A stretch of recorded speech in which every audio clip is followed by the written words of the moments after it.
Bonjour à tous, merci de la confiance. Vous savez la première chaîne YouTube à travers les mondes télé, Chango. Vous en êtes mingi, vous avez un bino, entretien et allélo, tu as un bipo na bino. Boye bisa bango bati kapeli seki. Congolais asi à la muki.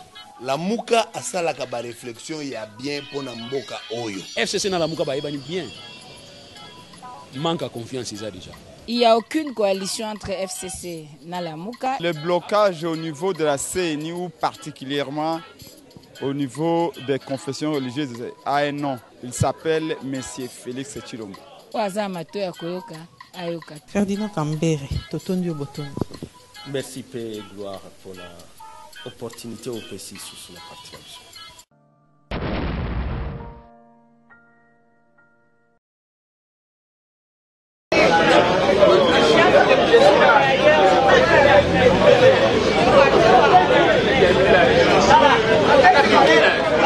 La Pikine s'est réunie aujourd'hui pour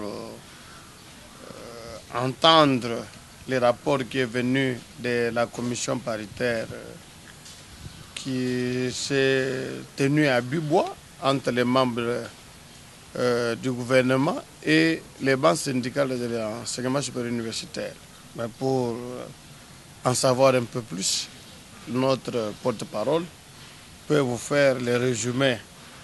Voilà, monsieur le porte-parole, vous avez la parole.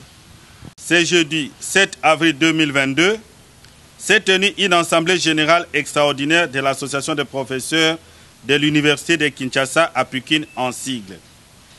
Après restitution sur les travaux de la commission paritaire entre le gouvernement, les mouvements associatifs et syndicaux de l'enseignement supérieur et universitaire, l'Assemblée générale a pris les résolutions suivantes.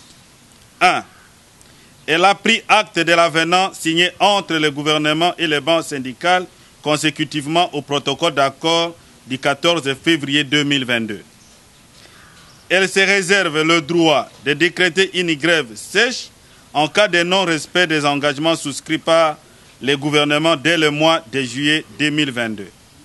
Fait à Kinshasa le 7 avril 2022, pour le comité exécutif de la Pikine, le professeur David Luboyambele, président, le professeur Charles Odiko Lukangak, secrétaire rapporteur.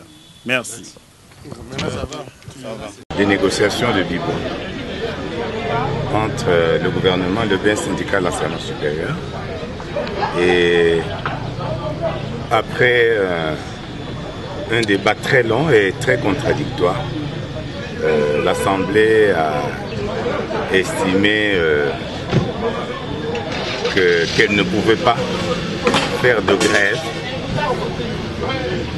Donc, les enseignements doivent avoir lieu à l'UNIKIN jusqu'au mois de juillet où elle va évaluer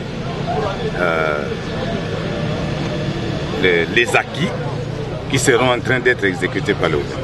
C'est ça. Est-ce que c'est une proposition réaliste parce que quand on a une négociation, la négociation c'est mettre ensemble les intérêts.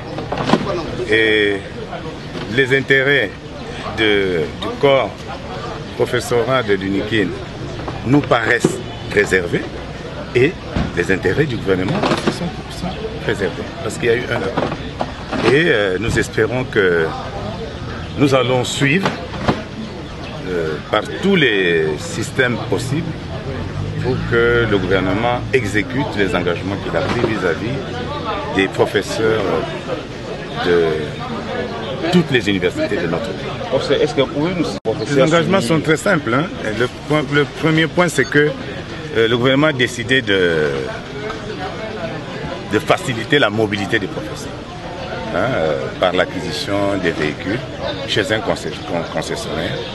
Et la commande est déjà confirmée au niveau de ce concessionnaire et le gouvernement a commencé à payer.